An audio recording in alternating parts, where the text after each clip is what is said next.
üzvüyəm. Hamısının əksəri prezident təvəllüsü.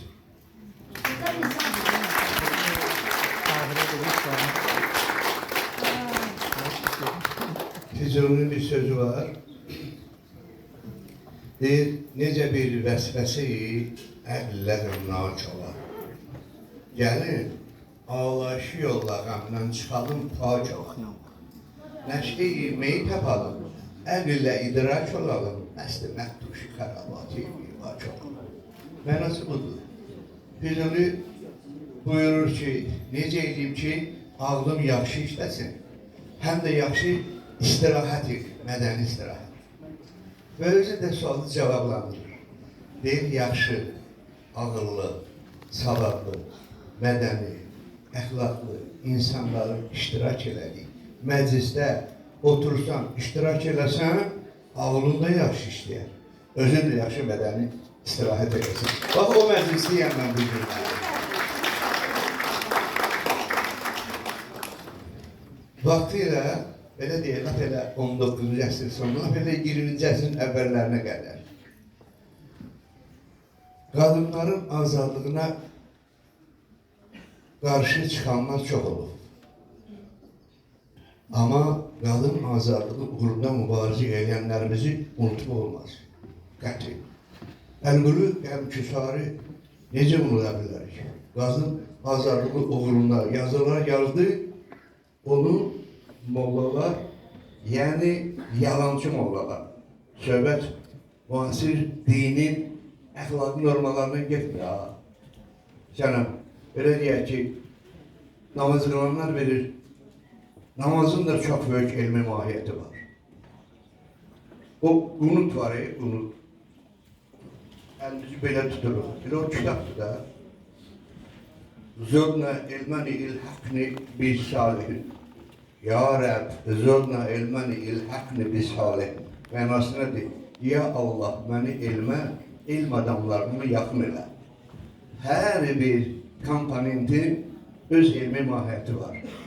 Qaldı qarmon sənətinə qızların gəlməsi, bəyək dedim ki, Əlqulu Qəmküsar, Mirzə Cəlil, hətta Sabir 1862-1911 təsəvvür edin. Deyir ki,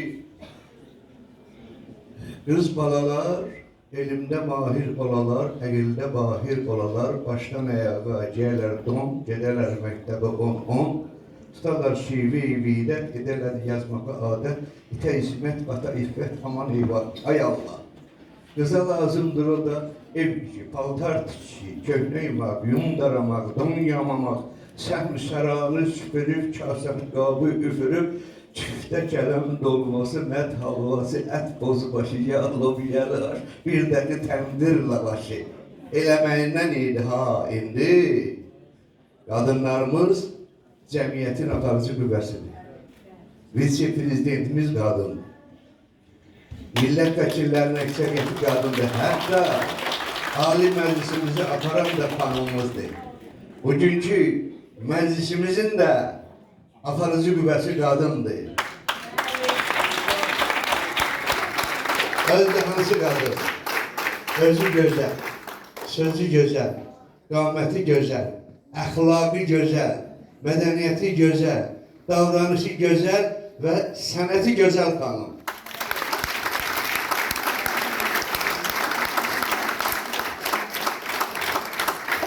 Ben de təbrik edirəm, bir arzumdan fikrimi yekunlaşdıracağım. Arzu edirəm ki, bizim bugünkü səbəbkarımız Aygün İbrahim qızı, İbrahim də Peyğəmbərimizin adıdır, mənim nəvəmin də adı İbrahimdir. O adı mən çox sevirəm, hər gün dilimdədir. Aygün'ü öz balamız kimi sevirik. Zakir Mirzəyev çox gözəl dedi ki, o bizim balamızdır. Çünki bizim evladımızın məzmununu öz daxili dünyasında, mənəviyyətində yaşadır. Bəyək dediyim, öz əxlaqi, mədəni, mərifəti, tərbiyəsi və davranışı ilə, xüsusilə öz sənəti ilə. Arzum ondan ibarətdir ki, ən böyük saraylarda yığışaq, ve burada söz verirəm ki, en büyük saraylarda, laf elə Heydər Əliyev sarayında bu məclisdən təşkil olunsun. Onun maddi mənəvi tərəfini də mən kömək eləyərəm. Sizin qarşınızda söz verirəm. Söz verirəm. Bilirsiniz ki, 2 üniversitetin rektoru olmuşam. Nahçıvan Üniversitesi'nin rektörü olmuşam 10 il. 8 ildə Azərbaycan Üniversitesi'nin rektörü olmuşam. Bütün rektörler benim kardeşimdir. Bütün ali məktəblərin tələbələrini mən sizin huzurunuza gətirməyə söz verirəm.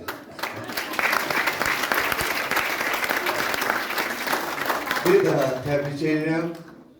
Ayşin xanım haqqında möhtəşəm bir yazı yazmışam. Əslində qarmon ifaçılığı ilə bağlı yazılarım çox deyil. Onlar mənim şah əsərlərim. Avtandil Sirafilov haqqında, Zakir Mirzəyev haqqında, Ənvər Sadıqov haqqında və növbəti də sizin haqqınızda olacaq. Məqalə də hazırdır. Sosial şəbəkələrdə görəcəksiniz. Ən nüfuzlu jurnallarda çap elətdirəcəm.